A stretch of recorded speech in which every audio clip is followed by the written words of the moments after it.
all crooked. Do you, Jared?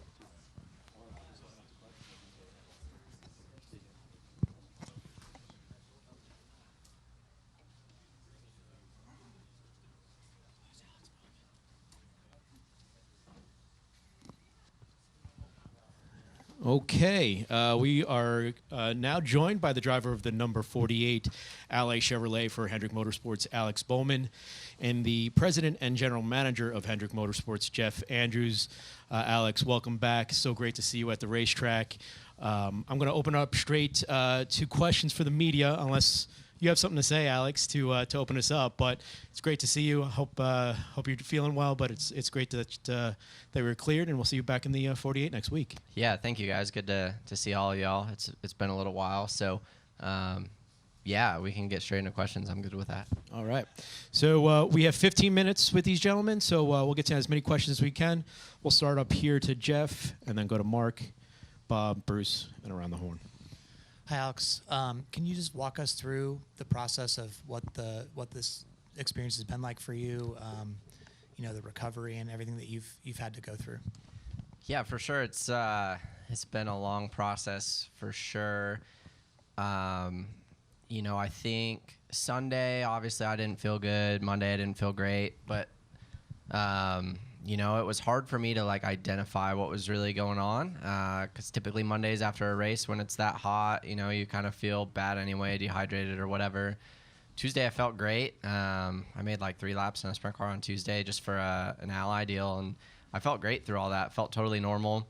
Wednesday I had a crazy busy day, and by the end of the day I was feeling pretty bad and felt really bad in front of screens and stuff like that. So that's when I kind of identified what was going on and went to see the doctors and went from there. But, the recovery was definitely different from, I guess, what I would have assumed for concussions. Just, I got back into my regular routine of training pretty quickly and just added things for my ocular and vestibular systems just to try to catch them back up. So, it was a long process and a couple flights back and forth to Pittsburgh to see the guys up there. But everybody was super helpful. I got more text messages and advice than I knew what to do with, honestly. I feel 100%. I've been training harder than ever for the last couple weeks, honestly. So probably in a better spot than I was before I crashed. But really excited to get back. We'll stay up front and go to Bob. Bob Pockers, Fox Sports. I have two parts. First, do they know, was it just the Texas wreck that caused this, or were there any previous wrecks? And then, some of the in-car camera shows you rubbing your eyes a lot after that. Was there any part of you that looks back now and said, man, I should have stopped racing on that day? So, yeah, I don't feel like I've really had any big hits this year.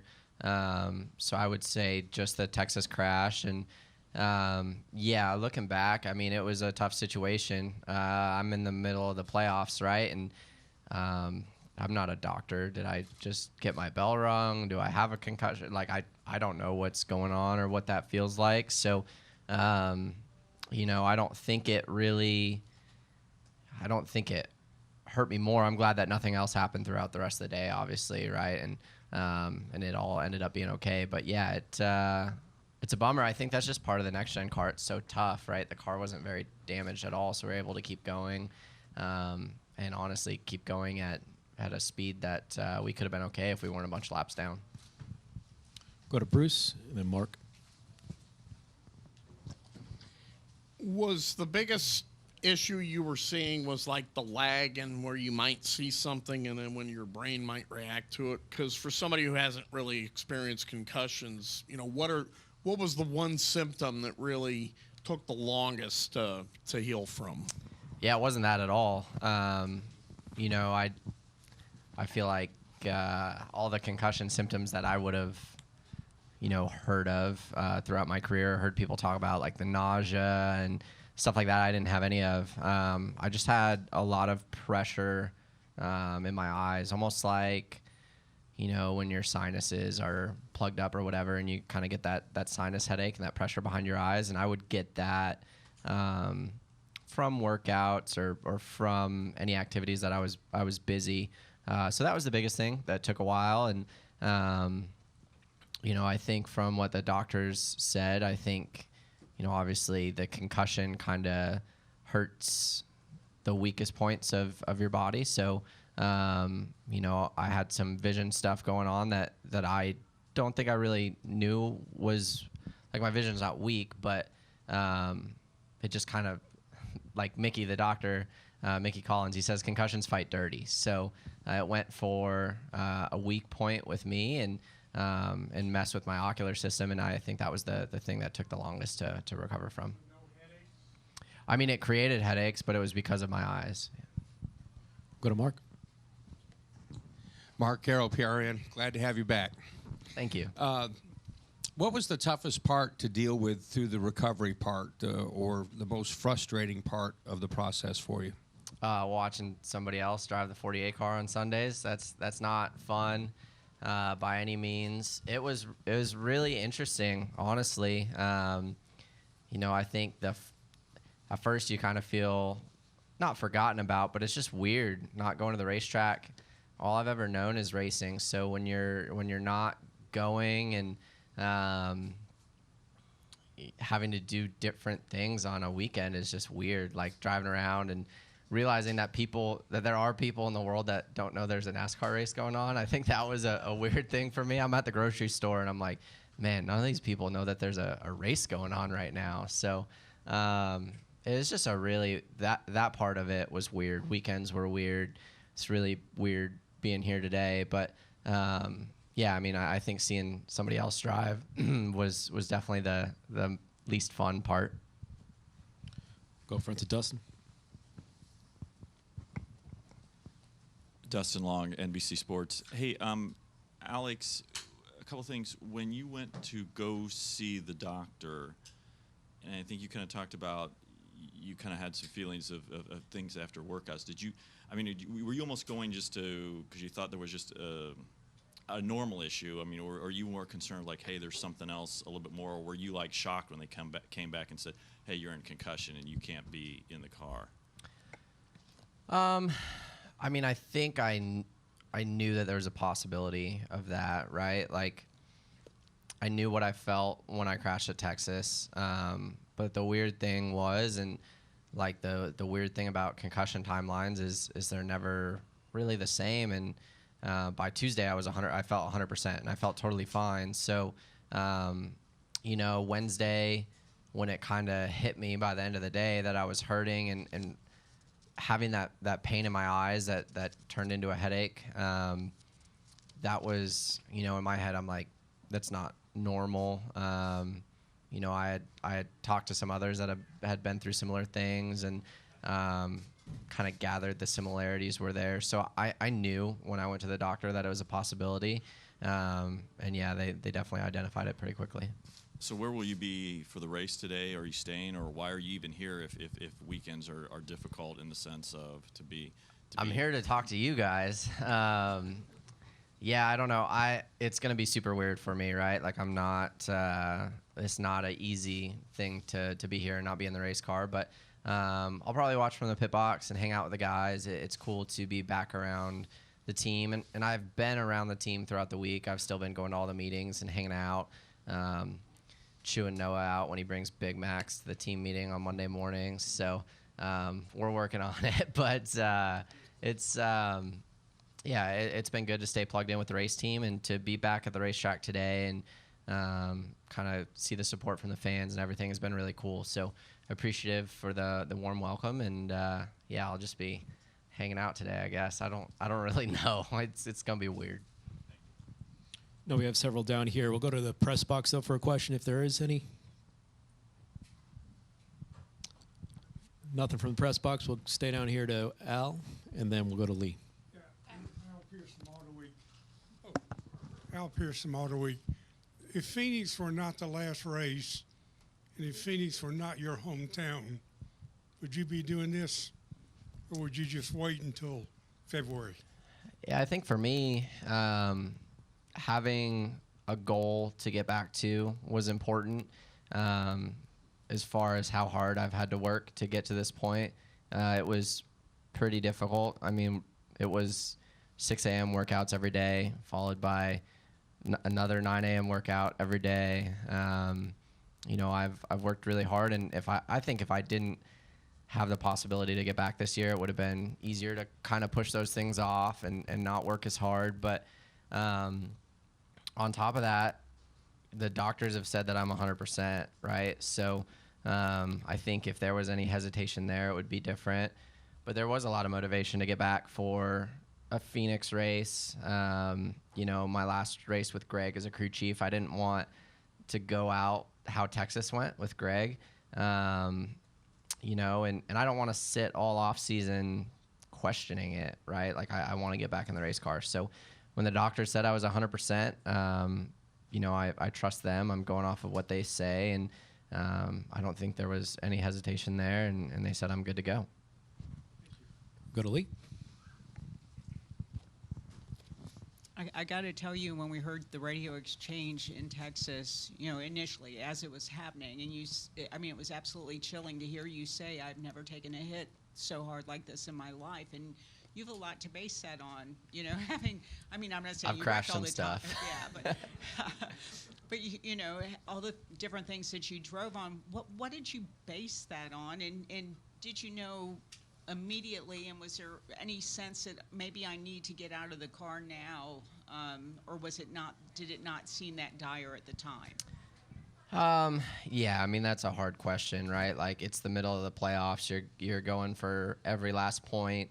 So yeah, I mean, the thing I based it on when I said that was just how it felt. Like, it just felt solid, you know, which, I mean, we've all gathered that in the last couple weeks, but yeah, just it was hard, and the way my head hit the headrest was definitely violent.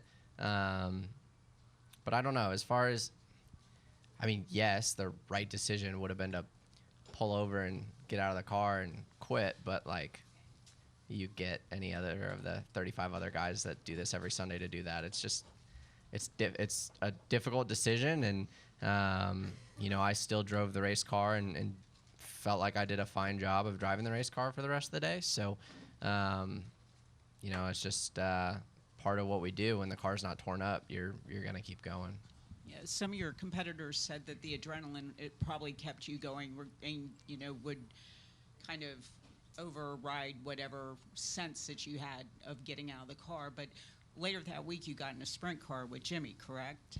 Yeah, I ran a couple laps on Tuesday, and like I said, so how I felt on Monday, I wasn't planning on running, and then Tuesday I was 100%, and I felt totally fine through that whole thing, and I really just fired it off to warm the engine, and I ran like 2 laps or 3 laps just to make sure it was good for him. But yeah, I felt 100% through that experience. It was honestly, you know, meetings. I had the good old NASCAR DEP media assignment where you go through, you know, an hour and a half of call-ins, and then had some team stuff that I was doing throughout the day on Wednesday that by the end of that, I just felt terrible.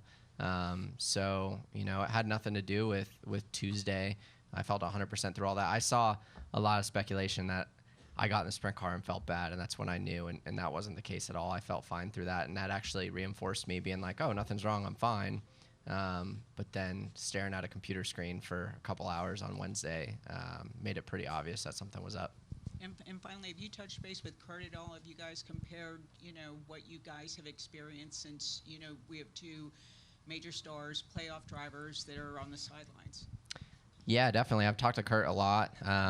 You know, a lot of the guys throughout the garage have been super helpful, and that's been really cool.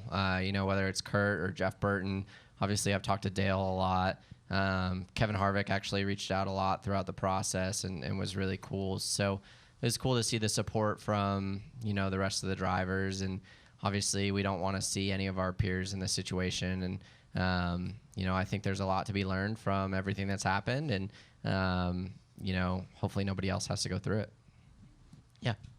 Okay, we have time for one more, and we'll wrap it with Jermaine.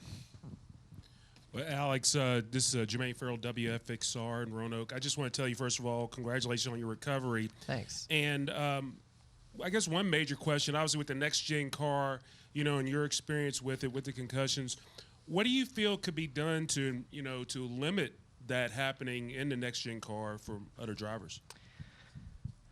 Yeah, I'm glad there's people a whole lot smarter than me to make those decisions. But I think, you know, you got to learn from the experiences, right? Whether it's mine and Kurt's crashes or all the other crashes throughout the year, the crash testing that they've done. Obviously, there are changes that are going to be made over the off season. You know, I feel like obviously this wasn't expected when they designed the next gen car, right? Like it wasn't like NASCAR would be like, oh, it's going to be fine, and it not been fine. It was just unexpected, and you know, there's a lot of really smart people working on making it better. So I think the communication between NASCAR and the teams and the drivers has gotten better. I haven't been at the racetrack until now, but there have been a lot of driver meetings with NASCAR. So that I think is a good thing. And yeah, I mean, I think there's going to be improvements made. I don't think safety ever ends, right? Like it's always an evolving thing. So hopefully we'll get to a point where we're better than where we are today. Yeah. Well, we appreciate you coming in. Great to see you again, Alex. Jeff, great job up here. We just asked Jeff for his comments, how Hendrick is dealing with this, and just his overview real quick. Yeah, sure thing. First and foremost, we're happy that to have Alex back here with us this weekend, and proud to have him back with his team again, and looking forward to getting him in a race car again. So I've been really proud of how he's worked through this, and we've been supportive of him, and he's really worked hard to get to this point. So, you know, as we move forward, I think it's important as an industry that, you know, we work together to get to a better solution than where we're at, and NASCAR is working hard on that.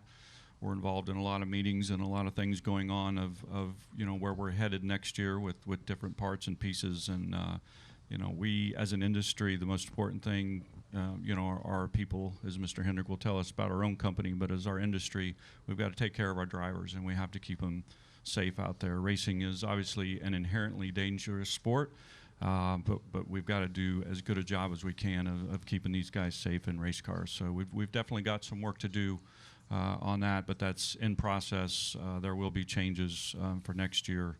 You know, from our perspective, you know, we're doing all we can with the parts and pieces that we can work with and control right now, which is seats and headrests and different things. And we've already made changes to some of our equipment based on, you know, what happened to Alex in Texas. So again, you know, I just want to say this is Alex's day and his return to the track, and we're so excited to have him back, and can't wait to get him back behind the wheel of the 48 Ally next weekend. And you know, I do want to thank Noah for all that he's done for us in recent weeks, and Chris Rice and everybody at Colleague and working with us, you know, through this time to allow him to be in the 48 car. So those guys really went out of their way to kind of make some stuff happen for us short term. So we're appreciative of that. But yeah, other than that, we're just you know, we're excited to wrap up the season here with Alex and Greg back together for one more time next weekend in Phoenix. I know that means a lot to the both of them, and we're excited to get that underway. So. Excellent. Great way to wrap. Thank you, Jeff. Thank you, Alex. Thanks, Appreciate guys. it. Good luck today.